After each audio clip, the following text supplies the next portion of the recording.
Magandang hapon mga kapuso, narito na po tayo sa episode 422 ng Abot Kamay na Pangarap.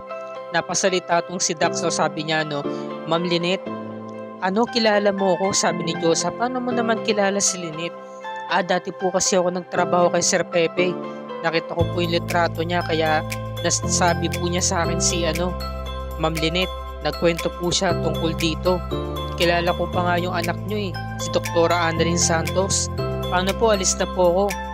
So, bigla nang kinabahan si Lynette. Sabi ni Josa, Lynette, mamaya na lang tayo mag-usap ha.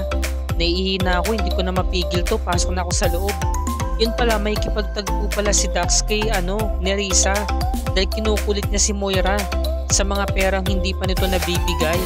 Pero mo, swapang talaga to si Dax, no? Nakuha na nga yung 35 million tapos humihingi pa ng pera kay Moira.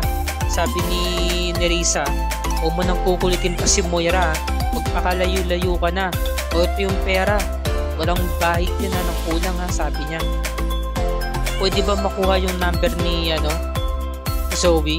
Pwede ba? Hindi ka papasa kay Zoe, hindi ka magugustuhan no? Sige na, umalis ka na. O ano na po yung hinihiling mo? Baka makita pa tayo ni Lynette. Kasi nga sabi nga ni Nerissa, sigurado ka bang wala nakakita sa'yo? Oo, may nakakita nga sa akin at mas malala pa sa multo. Si Lynette, hindi ka ba niya namukaan? Sabi ni Dax, siguro naman di niya ako namukaan. Sige na, magpakalayo-layo ka na at huwag mo nang kukulitin pa si Moira. Ngayon, ito namang si Miss Pokwang, tinuturuan na nga ni Annalyn para sa immersion program. Tinuturuan niya kung paano kumuha ng protein sa katawan ng tao, di ba? Liquid to meron siya itinurok na aparato. So, nung nanonood nga si Pokwang, na-absorb naman niya yung learnings. Nung nakita nga ni Annalyn yung liquid is cleared. Sabi agad ni Pokwang, cleared yung tubig. Ibig sabihin wala kang sakit, magaling ka na. Tumayo si Annalyn at sabihin si Pokwang, sabi niya, hindi po dapat natin pagsabihan ng gano'n agad ng pasyente kasi po, ang papasok sa isipan nila is magaling na sila. Meron pa po kasi mga laboratory test na gagawin kaya hintayin po muna natin yung resulta. Ganun ba, pasensya ka na, hindi ko naman kasi alam yan.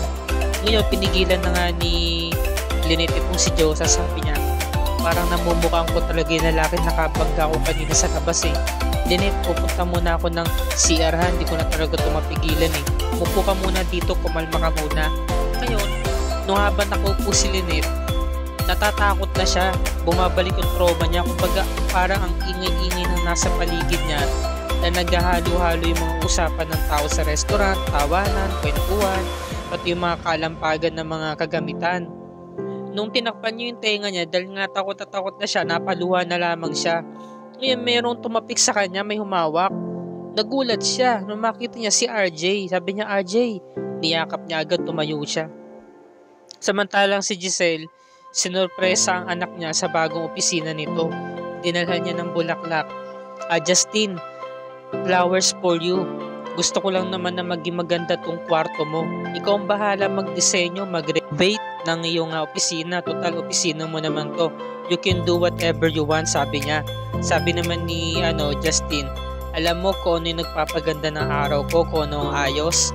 Yung makita kang nandito, yun yung hindi komportable sa akin Pero okay naman sa akin to itong kwartong to. Sabi naman ni Eric, Justin, ano ba? Hindi mo dapat siya pinagsasabihan ng ganyan. Dahil nanay mo pa rin siya. Hindi kita pinalaki ng ganyan na maging bastos sa ibang tao. Nagulat si Justin. Bakit naging gano'n ang asal ng tatay niya? Samantalang magkakampi nga sila. Inaawat sila ni Giselle. Eric, it's okay. Di ko naman kasi alam na ayaw pala ni Justin ng flowers. Sorry, alis na lang ako. Iwan ko na lang kayong dalawa. Sorry, wag mo na siyang awayin. Ngayon, eto na. Sabi ni RJ, Lynette, is there anything bothering you? Okay ka lang ba? Sabi ni Lynette, RJ, kasi yung mga tao sa paligid ko, hindi ako mapakali. Saka yung lalaki pa na nakasalubong ko kanina, nakabangga ko kanina, hindi ko alam bakit bigla na lamang bumalik yung takot ko. Nadatnan sila ni Josa, Lynette, ba't ko umiiyak? Napatingin tuloy siya ng masama kay Doc RJ, kala niya pinaiyak siya nito. Sabi ni Lynette, sagit lang, pupunta muna ako ng CR. Tapos eto na, dinadalhan na ni Pokwang ng mga pagkain yung mga pasyente. O kumain kayong maigi ha, para sa inyo to, binili ko to para sumigla kayo. Makakatulong yung saya ninyo sa inyong paggaling. Sabi nung asawa ng pasyente, Ma'am Pokwang, pwede ho ba mag-selfie sa inyo? Sure, why not? Nasolve sila ng ward. Ngayon, nadat na si Annalyn ni Doc Carlos kasi nga nagra-rounds eh. Sabi niya, Dr. Annalyn, pwede ba muna kita makausap? So, yun na. Lumayo sila ng konti. Napansin ni Pokwang na pinapagalitan ni Doc Carlos si Annalyn. Sabi ni Doc Carlos, pumunta ako dito para mag-observe at nakita ko hindi mo pa rin ginagawa na maayos ang parte mo dito sa immersion para sa kanya. Annalyn, hindi to concert ground, hindi to concert stadium para gumawa siya na entertainment. Tinotolerate mo, pinapabayaan mo siya. Ngayon, kung hindi mo kayang gawin ng trabaho iniatak ko sa'yo, mabuti pang palitan na lang kita. Talagang pinapatunayan mo sa akin na hindi ka karapat dapat na ipadala sa seminar sa Japan. Ngayon, eto na, inaabangan ni Justin na matapos yung meeting ni Vice President ng Finance si Eric. Kinumpronta niya, Dad, ano yung ibig sabihin ng pinamalas mo kanina? Akala ko ba magkakampi tayo? Justin, just calm down. Makinig ka sa akin. Lahat ng ito ay parte lamang ng palabas. Oo, nagsisimula lang ang palabas. Papaikutin ko si Giselle. At kapag napaikot ko na siya at nadala ko na siya sa mga acting natin, sa mga palabas natin, madali na natin siyang masisira. Madali na natin mapapabagsak ang apex, sabi ni Justin. So, ibig sabihin, palabas mo lang to lahat, nagpapanggap ka lang, oo. Kaya kailangan magtulungan tayo. So ito na nga, sabi nga ni Pokwang, teka lang doktora, dito ka nga muna. Napansin ko parang pinapagalitan ka. Ganun lang po yun, okay lang po yun sa akin. Naku, ganun ba talaga yun? Napakasungit, sayang ang gwapo-gwapo pa naman. Pero ito makikimartis muna ako, pasensya ka na ha. Pero huwag kang mag-alala, hindi to makakarating kay Nelson Canlas, comedy talaga eh. Ang pagkakaalam ko kasi, base sa research ko, stepfather mo daw siya. Ganun ba talaga siya ka-stricto? Pero pag nasa trabaho, parang ang turing sa'yo, parang iba kang tao. Ganun lang po yun, Miss Pokwang. Opo, aminin ko po sa inyo, may mga understanding po na nangyari. May bagay po talaga na nangyari, kaya po hindi kami nagkasundo. Pero may mga pagkakataon naman na magkasundo kami. Pero okay naman po yun. Sabi naman ni Pokwang, alam mo, smile ka nga. Punta mo, napakaganda mo. Alam mo, pwede ka sa Sparkle ba't ayaw mo mag-artista? Sa bagay, mas forte mo yan okay lang. Ngayon tumawag si Carlos at ang nakasagot si Josa. Sabi ni Carlos, Josa, ba't ikaw ang sumagot ng cellphone ni Lynette? Nasaan siya? Doc, nasa loob lang po ng CR, kaya ako na po ang sumagot ng telepono. Kaso Doc, may nangyari ho kasi. Para ho bang bumalik yung trauma ni Lynette? Yung takot niya. Ganun ba? Huwag kayong aalis. Pupunta ko kayo dyan ha. Sige po Doc, ibibigay ko na lang po sa inyo yung address nitong restaurant. Ngayon, eto na, tapos na yung meeting. Sabi ni Giselle, lahat doon ng mga reports ng department heads, ibibigay daw kay Eric. Naku, masyado siyang tiwala kay Eric. Si Eric lamang nakakaalam ng report ng mga department heads, hindi dumadaan kay Giselle. Ngayon, nagpasalamat si Giselle kay Eric. Sabi niya, maraming salamat sa iyo at ginawa mo yun sa akin kanina. Pero hindi mo na sana pag ginawa yun. Alam ko naman talaga na malaki ang galit sa akin ni Justin. Pero sa pagkakataong to, gusto kong bumawi sa kanya. Ano ba yung mga gusto niyang pagkain? Ipagluluto ko siya. O baka gusto ba niya mag-travel kasama siya? Gusto kong bumawi sa kanya, Eric. Sabi ni Eric, well, hindi masyadong madali magpatawad ang anak natin. Kilala ko si Justin. May mga pagkakataon talaga na nagtatanim siya ng sama na loob. Talagang matagal siya magpatawad. Nasa sa'yo yan, Giselle. Kaya kailangan habaan mo pasensya mo.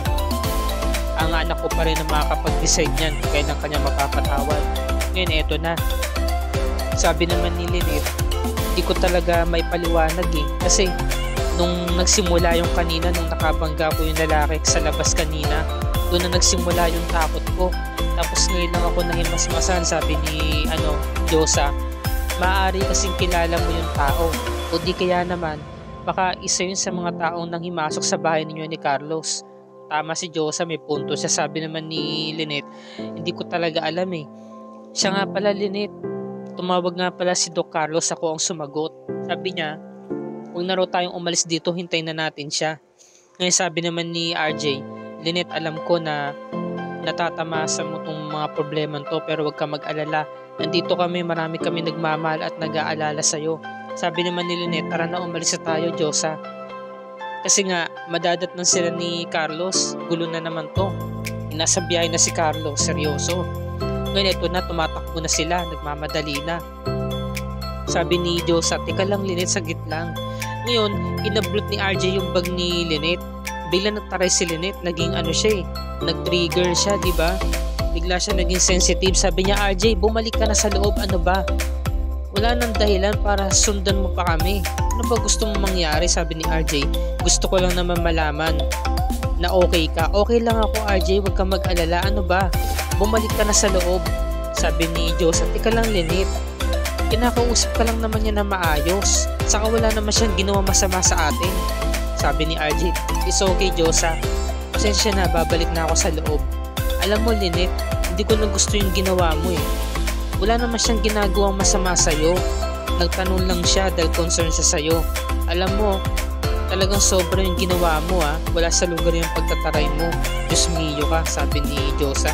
Talagang na-disappoint siya kay Lynette eh. Ngayon sabi ni Lynette, sagit lang. Papasok ko sa loob para sundan si RJ para humingi ng tawad. RJ, pasensya ka na sa mga nangyari kanina. Kasi nag-aalala lang talaga ako na baka madatnan tayo ni Carlos. Gulo na naman to, hindi na naman niya to maintindihan. Sabi ni RJ, it's okay lang Lynette. Alam ko kasi na meron kang pinoproblema at naintindihan ko rin tungkol sa inyo ni Carlos. Pasensya na rin. Kasi nabigla lang din ako. Paano alis na ako? Sabi ni Lynette, alis na rin kami. Ngayon, pag alis ni RJ, tinawag siya ni Carlos, dadatnan sila. Wrong timing talaga. Sabi ni Carlos, Lynette, pwede ba tayo mag-usap? Ika, talagang pikon na si Carlos, pigil na pigilan yung galit dahil nasa sila ng restaurant Kinaladkad niya si Lynette, talagang may mangyayari, hindi na maganda. Kinaladkad niya, sabi niya, anong ginawa niyo? Kasama mo pala si RJ? Ano Lynette, niloloko mo ba ako? Kasi nga sabi kasi ni Diyosa, diba sila ng dalawang magkasama. Pero totoo, kasama pala si RJ. At dito na po nagtatapos ang review and recap para sa araw na to. Pakatunghayan natin ang episode 423 sa araw ng Lunes. Dadatnan ni Giselle na yung regalo niya kay Justin ay sinisira nito gamit ang gunting.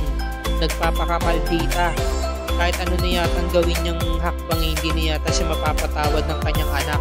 At eto pa, nagalit na naman si Carlos, nagkaroon na naman ng LQ yung mag-asawa at naglalasing ito dahil nasa sama ng loob. Alam naman natin na si Doc Carlos kapag galit at masama ang loob, talagang umiinom ito. Hindi niya na makontrol ang kanyang anger issue at nasaktan na naman niya si Lynette sa pangalawang pagkakataong ito. Nahagis niya ng baso, di ba? Kaya nabasag ito. Samantalang si RJ, hindi talaga siya mapakali sa pag-aalala kay Lynette. Ngunit wala na nga siyang karapatan dahil hindi naman siya asawa. May punto nga rito si Dr. Meneses. Yan ang ating pakatunghayan sa Lunes mga kapuso. At dito na po nagtatapos ang ating review and recap para sa vlog na ito. At kung bago ka pa lamang sa aking channel, kung maaaring makahingi ako sa ng subscribe at i-click mo na rin ang notification bell icon para lagi ka updated sa mga episodes ng Abot Kamay na Pangarap and other GMA shows tulad nito. Happy weekends mga kapuso, maraming salamat po sa inyong panonood and God bless us all.